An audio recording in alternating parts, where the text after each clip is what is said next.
Imagine for a second that you're sitting in the gallery of the United States House of Representatives. It's 2025. You're watching democracy in action, the world's oldest continuous democratic institution. You see 435 elected representatives, gathered to pass laws, debate policy, serve the American people. You expect disagreement, sure. That's democracy. But you also expect them to eventually compromise, to govern, to function. That's not what you're seeing.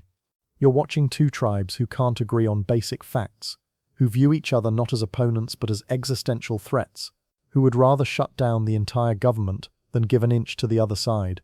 The 118th Congress was one of the most polarized in American history. In late 2025, the country just endured a 43-day government shutdown, the longest ever, not because of war, not because of economic catastrophe, but because Republicans and Democrats literally cannot work together anymore. Welcome to the death of American democracy. Not the dramatic death with tanks in the streets and martial law, the slow death, the death by 1,000 cuts of polarization. Here's the darkest irony of all. The system is working exactly as designed. Gerrymandering creates safe seats. Safe seats create extremists. Extremists create gridlock. Gridlock creates frustration. Frustration creates more polarization. It's a doom loop, and we built it ourselves. Today we're going to dissect how America engineered its own political suicide, how a mix of media bubbles, rigged maps, and primary election incentives created a system where the center cannot hold. Buckle up. Democracy's on life support. And we're about to pull back the curtain on why. 1. The gerrymandering trap. How we rigged democracy. Let's start with the original sin, gerrymandering, the practice of drawing electoral maps to guarantee outcomes before a single vote is cast. It's not new, politicians have been doing this since the founding, but after the 2020 census, it reached unprecedented levels. Here's how the scam works.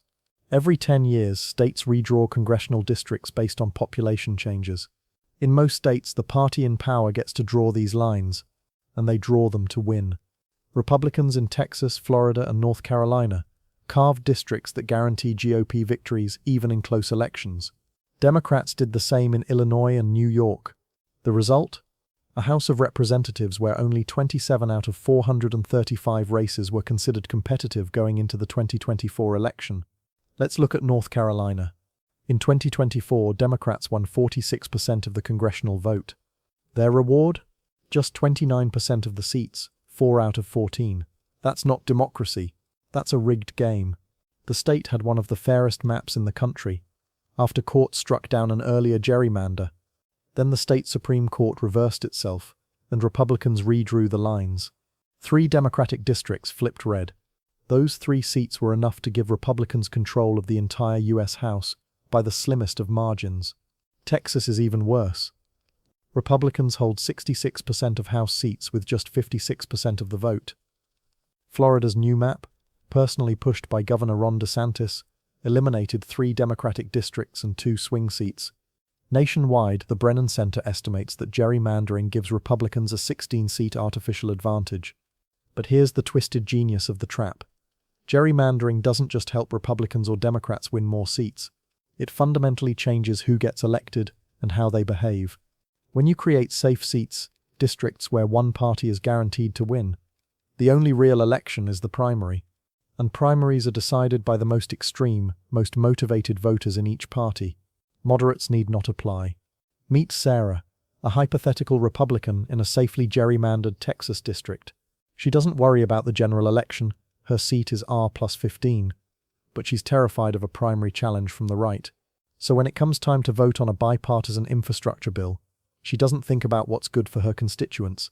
She thinks about the Fox News segment that will call her a Reno. She thinks about the primary challenger backed by a billionaire PAC who will run ads saying she betrayed Trump, so she votes no. Every single. The round someone to moil through's time. This is the doom spiral. Gerrymandering creates safe seats. So, safe seats create extremists. Extremists refuse to compromise, and democracy requires compromise to function. You cannot make this stuff up. 2. The primary problem, democracy's most undemocratic feature. So gerrymandering creates safe seats. But the primary system is what weaponizes those seats into polarization machines. Here's the ugly truth about primaries. Almost nobody votes in them. In a typical congressional primary, turnout is around 10 to 20% of eligible voters. And those voters? They're not representative of the general population. They're the most ideological, the most partisan, the most motivated by grievance and fear.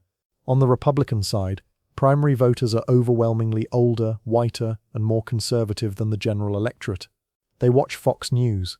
They're furious about immigration, woke culture, and rhinos who compromise with Democrats.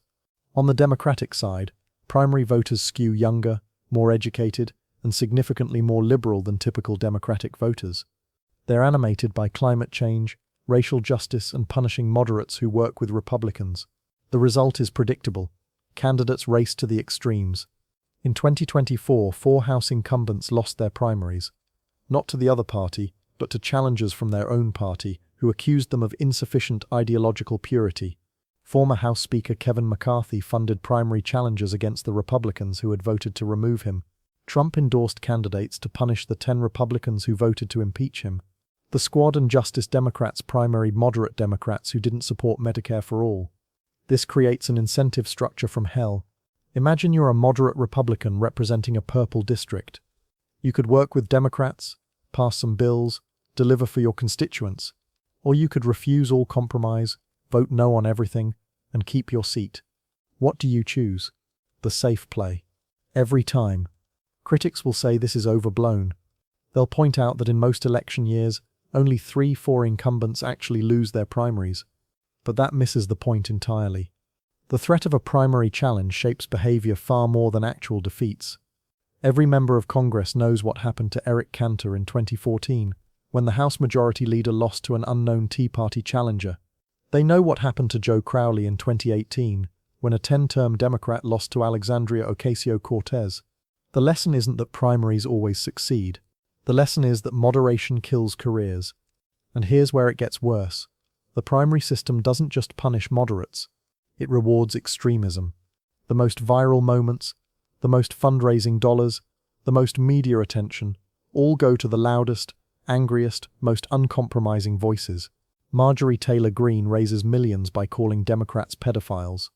Matt Gaetz becomes a right-wing celebrity by attacking Kevin McCarthy. On the left, the Squad's influence far exceeds their numbers, because they're the ones driving the conversation on Twitter. The primary system, combined with gerrymandering, creates a doom loop. Safe seats mean primaries decide elections. Primaries are controlled by extremists. Extremists elect extremists. And extremists cannot govern. 3. The echo chamber economy. How media made us stupid. If gerrymandering is the structure and primaries are the incentive, then media is the fuel. And boy, are we mainlining high-octane partisan rage. Here's a number that should terrify you. 17% of Americans are trapped in partisan media echo chambers, consuming news exclusively from either Fox News on the right or MSNBC and CNN on the left. That's roughly 50 million people living in completely different realities. And they're not just watching a little bit. These viewers consume 60% of all TV news despite being only 21% of the population. This is worse than social media. Way worse. Everyone panicked about Facebook and Twitter creating filter bubbles, but research from Penn found that only 4% of Americans live in online echo chambers. Television news is 4 times more polarizing. Why? Because unlike online, where you might accidentally see a tweet from someone you disagree with, TV viewers actively choose to marinate in their preferred partisan reality for hours every single day. Let's talk about Fox News specifically, because the data is devastating. About 8.5% of the population, roughly 28 million Americans, watches Fox as their primary news source. These viewers don't just lean Republican, they inhabit a completely separate information ecosystem. During COVID, Fox hosts downplayed the virus, mocked masks, and amplified hydroxychloroquine. Republicans' trust in the CDC collapsed from 48% to 35%, tracking perfectly with Trump's and Fox's messaging. Meanwhile, Democrats' trust in science agencies barely budged. But don't let Democrats off the hook. MSNBC viewers live in their own bubble. Research shows that the more people are exposed to content that reinforces their beliefs, the more extreme their views become. And extreme content gets shared more. Articles with strong partisan slant are 4 times more likely to go viral on Facebook than balanced reporting. The algorithm doesn't care about truth. It cares about engagement. And nothing engages like partisan rage. Here's where it gets truly depressing. 80% of Americans say Republicans and Democrats can't even agree on basic facts anymore. Not policy facts. Facts, the raw ingredients of shared reality. When Fox News viewers believe the 2020 election was stolen despite zero evidence, and MSNBC viewers believe Russia literally changed vote totals, we're not having political disagreements. We're living in parallel universes. The business model is the doom spiral. Media companies discovered that outrage sells better than information. Fox doesn't want to inform conservatives, it wants to enrage them. MSNBC doesn't want to educate liberals, it wants to terrify them. Because scared, angry people watch more TV. They click more articles. They share more posts. They donate more money. And the viewers? They're self-medicating with confirmation bias. In a world that feels chaotic and uncertain, partisan media provides comfort. It tells you that you're right, your side is good, and the other side is evil. It validates your worldview. It gives you enemies to hate and allies to cheer for. It's not news. It's tribal identity wrapped in the aesthetics of journalism. 4. The gridlock death spiral. When government stops governing. So we've rigged the maps, weaponized the primaries, and trapped millions in media bubbles. What's the result? A government that literally cannot function. The 118th Congress, which served from 2023 to 2025, was a case study in dysfunction. Despite Republicans controlling the House, they couldn't pass basic legislation. They couldn't fund the government. They couldn't raise the debt ceiling without crisis negotiations. They couldn't even elect a speaker without 15 ballots and days of chaos. Here's a terrifying fact. Congress hasn't passed all 12 annual appropriations bills on time since 1996. Instead, they lurch from continuing resolution to continuing resolution, keeping the government running on autopilot while pretending to negotiate. And when even that fails, shutdown. The October 2025 shutdown lasted 43 days, the longest in American history. 850,000 federal workers furloughed, national parks closed, scientific research halted, all because the two parties couldn't agree on a budget. It's not even about ideology anymore. Republicans and Democrats agree on approximately nothing. In 2025, Gallup found that moderates hit a record low of 34% of Americans. Among Republicans, 77% identified as conservative. Among Democrats, 55% identified as liberal. The center has completely collapsed. And without a center, there's no compromise. Without compromise, there's no legislation. Without legislation, there's no government. But wait, it gets worse. The gridlock isn't a bug. For many politicians, it's a feature. Why would a Republican legislator want to pass immigration reform when Democrats want open borders as their best campaign message? Why would a Democrat support border security when Republicans are racist, drives base turnout? Solving problems removes the problems they campaign on. And the American people? They're exhausted. 65% say they feel exhausted when thinking about politics. 61% say political conversations with people they disagree with are stressful and frustrating, rather than interesting and informative. 72% of Republicans and 63% of Democrats view the opposing party as more immoral than other Americans. This is affective polarization, not just disagreeing on policy, but viewing the other side as fundamentally bad people. It's not my opponents are wrong, it's my opponents are evil, and you don't compromise with evil, you defeat it. The doom loop tightens. Gridlock proves government doesn't work. When government doesn't work, people lose faith in institutions. When people lose faith in institutions, they vote for extremists who promise to burn it all down, and extremists in power create more gridlock. We're just getting started. In a moment, we'll look at how this all comes together in the complete dysfunction of modern American politics, and why this might actually be what the system wants. But first, if you're seeing the pattern here, if you understand that polarization isn't an accident but a design choice, do me a favor and smash that subscribe button. It helps the algorithm, and unlike the American political system, it still works. Also, drop a comment. Do you think American democracy can recover from this? Or are we watching the slow-motion collapse of a 250-year-old experiment? I read every comment. 5. The incentive apocalypse. Why politicians benefit from dysfunction. Here's the part that will make your blood boil. The current system isn't broken for everyone. For the political class, for media companies, for partisan interest groups, polarization is incredibly profitable. Let's follow the money. In 2024, the most competitive House races raised obscene amounts. But you know what raises even more? Performative extremism. Marjorie Taylor Greene, who represents a safe R+27 district in Georgia, raised over $12 million in 2022, more than most senators. How? By being the loudest, angriest voice in the room. By calling Democrats groomers and pedophiles. By filing impeachment articles against Biden every other week. She's not trying to pass laws. She's building a brand. On the left, the squad operates the same way. Alexandria Ocasio-Cortez raised $17 million in 2022, despite representing a D+29 New York district. She's not worried about re-election. She's worried about national profile, media appearances, and becoming the face of progressive politics.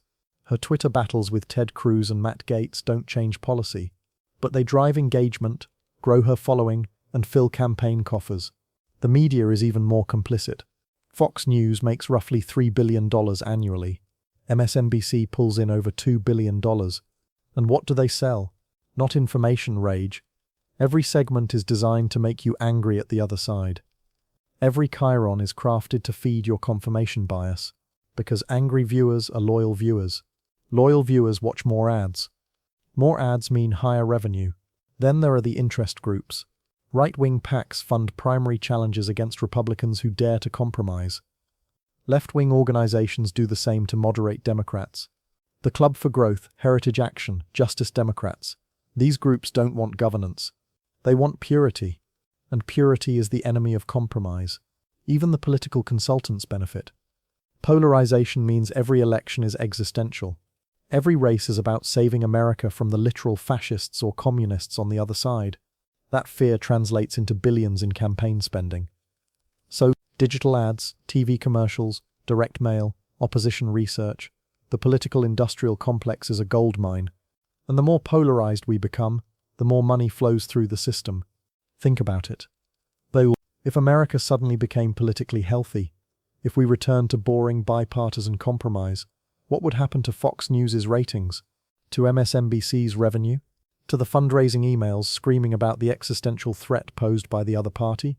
The entire ecosystem depends on polarization. This is why polarization actually won. Because it's not a problem for the people who benefit from it. It's a feature, not a bug. The doom loop is self-sustaining, because the people with the power to break it have every financial, political, and career incentive to keep it running. 6. The voter exodus. When Americans give up on democracy. So the system is rigged, the politicians benefit, and the media profits. What about actual voters? They're checking out.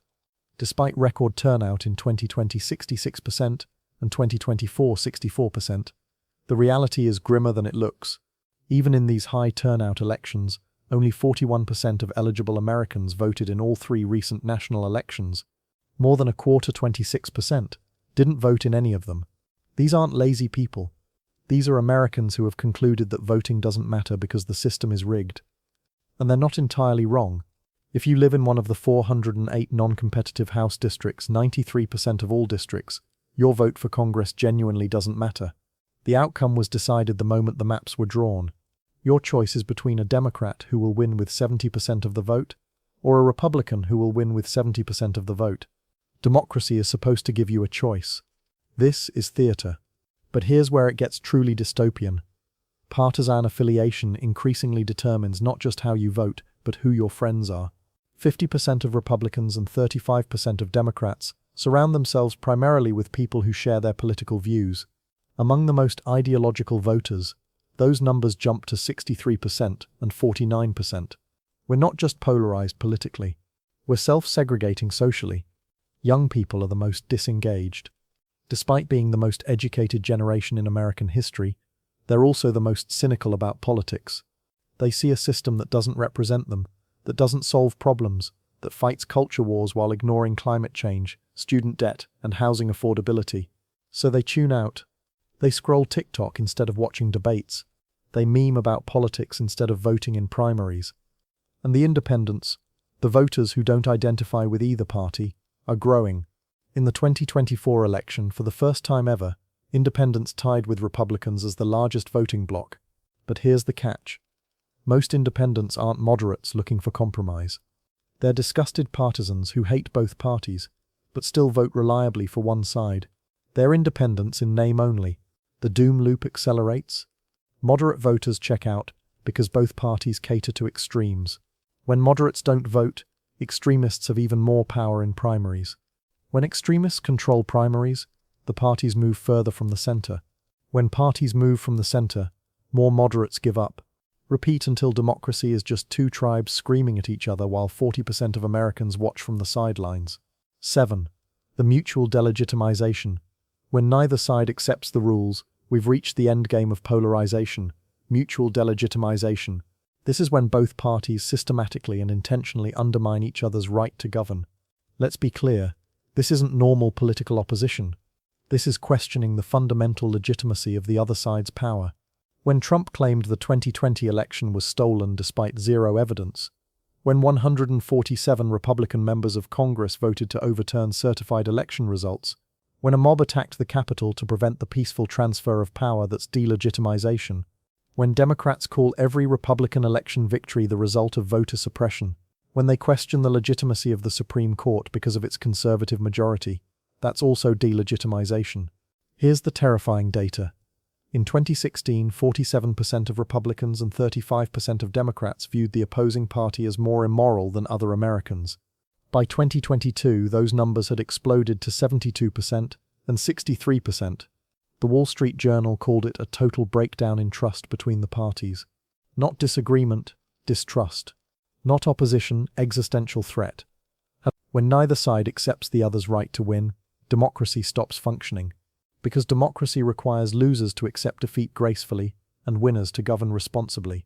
Instead, we have losers who claim elections were rigged and winners who treat every victory as a mandate for retribution. The political violence statistics are chilling.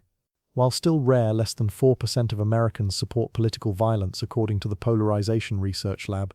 That number is climbing. We've seen attacks on congressional baseball games, plots to kidnap governors, assaults at polling places, and fires at ballot drop boxes. The January 6th insurrection wasn't an aberration. It was a preview. And look at the rhetoric. Trump called his opponents vermin and suggested using the military against the enemy from within, meaning Democratic politicians. Progressive activists call conservatives fascists and white supremacists, as if those labels apply to 75 million voters. This isn't hyperbole. So Connor, this is dehumanization. And dehumanization is the first step toward violence. Democracy requires that we see our political opponents as fellow citizens with different views. When we see them as enemies of the state, traitors, existential threats, the social contract breaks down. You don't negotiate with traitors. You don't compromise with fascists. You don't accept election losses to illegitimate regimes. And this is the final stage of the doom loop. Polarization creates mutual delegitimization.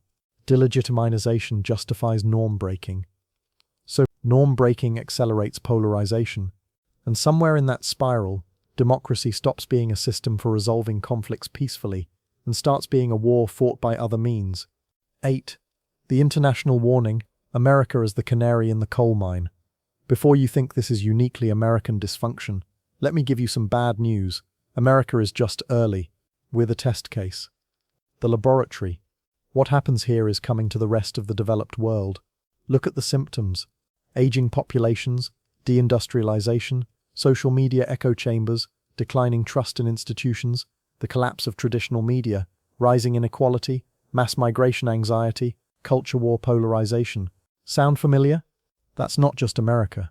That's the UK, France, Germany, Canada, Australia. The entire Western democratic world is walking the same path.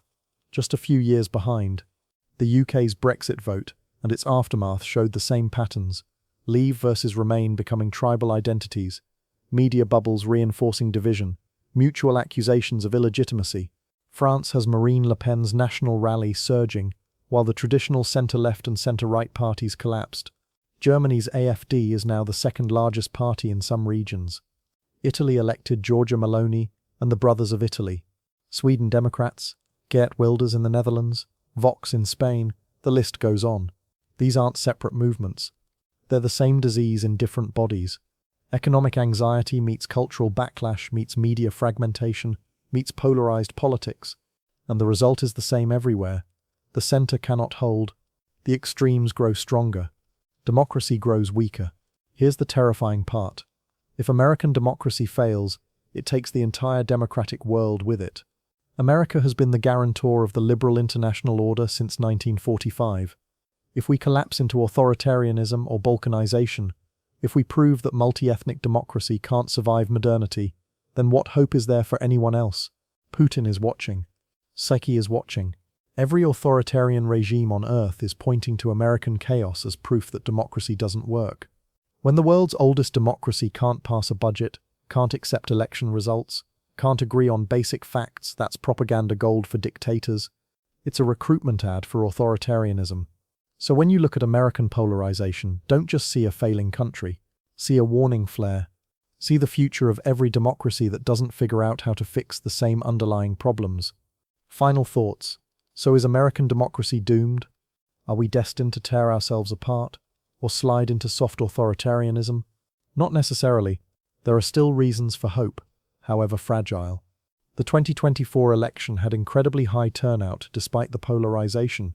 Young people, despite their cynicism, are more politically engaged than previous generations at the same age. Some states have implemented independent redistricting commissions, proving that reform is possible. Ranked choice voting is slowly spreading, which could reduce the power of extremists in primaries. And Americans, when you actually talk to them, want the same basic things: economic security, safe communities, good schools, affordable healthcare. But the math is relentless. Every day that gerrymandering continues creates more safe seats. Every primary cycle rewards more extremism. Every news cycle deepens the echo chambers. Every government shutdown erodes trust a little more. No, the doom loop doesn't break itself. The reality is that polarization won because we built a system that rewards it. We designed congressional districts to eliminate competition. We created a primary system that empowers extremists. We built media companies that profit from division. We allowed money to flood politics until it became performative theater instead of governance. We did this, all of it. And here's the final bitter truth. The people with the power to fix it are the ones who benefit most from keeping it broken. Politicians who win safe seats don't want competitive elections. Media companies making billions from partisan rage don't want balanced coverage. Interest groups that thrive on crisis don't want solutions. The entire ecosystem is optimized for polarization. So the question isn't whether American democracy can be saved. The question is whether Americans want to save it badly enough to tear down the system that's killing it. Do we want to eliminate gerrymandering even if it costs our party seats? Do we want to reform primaries even if it empowers moderates we hate? Do we want media literacy even if it means our favorite cable news host loses their show? Do we want democracy badly enough to give up polarization's addictive certainty? I don't know the answer, but I know this. We're running out of time to figure it out. The doom loop is accelerating. The center is collapsing. The trust is evaporating. And somewhere in the spiral, we will reach a point of no return. If you want to understand what comes next, stay tuned for our upcoming video on whether America is heading for a national divorce. The scenario where red and blue states can no longer coexist in one country. It's not as crazy as it sounds. And if this video made you think, if it disturbed you, if it made you question what you thought you knew about American politics, hit that like button. It helps the algorithm more than bipartisan legislation helps Congress. See you in the next one.